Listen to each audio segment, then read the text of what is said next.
So now, Mr. Goenka, help us understand, those that have not yet looked at bonds at all as a part of their core investment portfolio, who exactly must ideally look to invest in bonds? What is the right kind of retail investor that you believe should definitely look at bonds?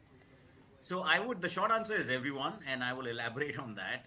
When we talk about asset allocation and portfolio, globally in the developed markets, everyone talks about equity and fixed income to be the large chunks of that, right? So we have the 60-40 rule, 60 in equity, 40 in fixed income, or maybe 50 in equity, 30 in fixed income and alternatives. So depending on where you are in your life cycle, your savings, the allocation to fixed income can change, right? So let's say when you're in your 20s and you're trying to build a savings and investment portfolio, and large part could be in equities, but 20% is the minimum allocation everyone from 25 to even 75 should do.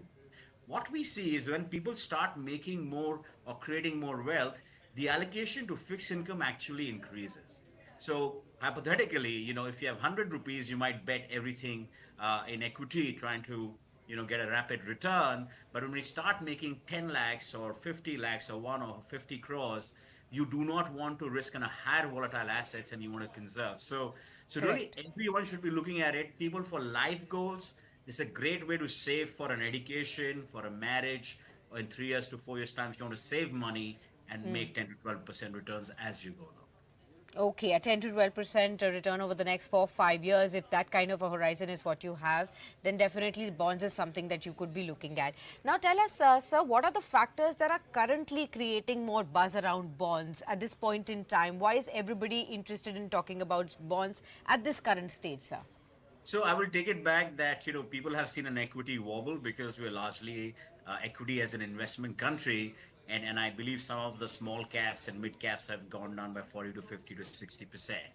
But importantly, you have to remember what is the interest rate cycle we are in. What do I mean by that? Central banks all over the world, and RBI included, hike or reduce rates in a 2 to 5 year cycle. For example, our rates benchmark repo rate was at 6.5% from February 23 for 2 years till 2025. And we are seeing RBI cut rates down to 6%. A lot of observers say they are front loading the infusion of liquidity. And I think this cycle would continue for another couple of years, barring any exogenous shocks. So this is a good timing perspective because if you invest in bonds, the interest rate cycle is in your favor. Not only Yeah. in India, the recent data from US, where you had a 0.3%, minus 0.3% GDP, which means there was a contraction in GDP. You see the inflation data, and US does lead the direction. The magnitude of rates could be different. And we do anticipate that US would see some rate cutting happening, and then it would, emerging markets like India would follow suit. So the timing from a macro perspective is perfect. You want to invest in an asset class which could give you capital gains. Uh, so equity, volatility, people are getting more aware and educated, right? Through thanks to platforms, the dissemination of information due to technology is really helping people understand. Is their money? People can self-learn now, right? So hence, equity factors, interest rate cycle, global factors are helping people to move towards bonds and look at it again. Okay. Now, I think a lot of people will also have this question in mind that when there are other debt options available with me, why should I choose bonds? So, what is the USP? What is the added on factor that one should look at bonds vis-a-vis the other debt instruments, sir? No, so the other so-called debt instruments or the traditional debt instruments, and I'll name a few, is what people are used to.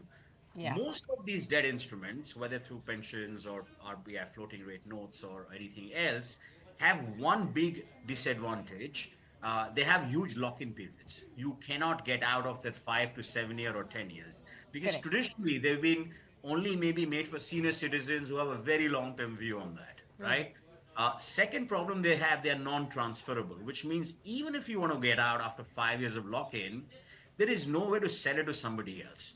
So hence, investing in corporate bonds, government securities is great because A, there is zero lock-in. You can buy it today, you can theoretically sell in 2 days' time. And you can transfer it, right? So sometimes people want to transfer to their children and things like that. Gift, you can actually give these transactions or bonds, sorry, to your family members. That's why they're so much better. Obviously, it's subject to market liquidity. People should invest depending on their own risk appetite. But these are tradable instruments and they are much better. The second biggest traditional instrument is fixed deposits. The whole country has been doing fixed deposits because our parents and grandparents told us that was Yes. the avenue they had to save money and earn something from it, right? Because your bank current accounts give you like 2 to 3%. So fixed deposits is an old mindset. Thanks to, again, the advent of technology, the growth and the learning of the investors, people need to move away because once bank rates go down, the fixed deposit rates have already started going down very rapidly. And bonds take a bit of a time to kind of follow that trend, what we call transmission of rates, right? So traditional FDs are good if you have a short-term horizon, but bonds give you much higher, 2 to 3% higher than FDs, and give you all the flexibility to exit, enter, diversify your portfolio. If you like the video, do like, comment, share and subscribe.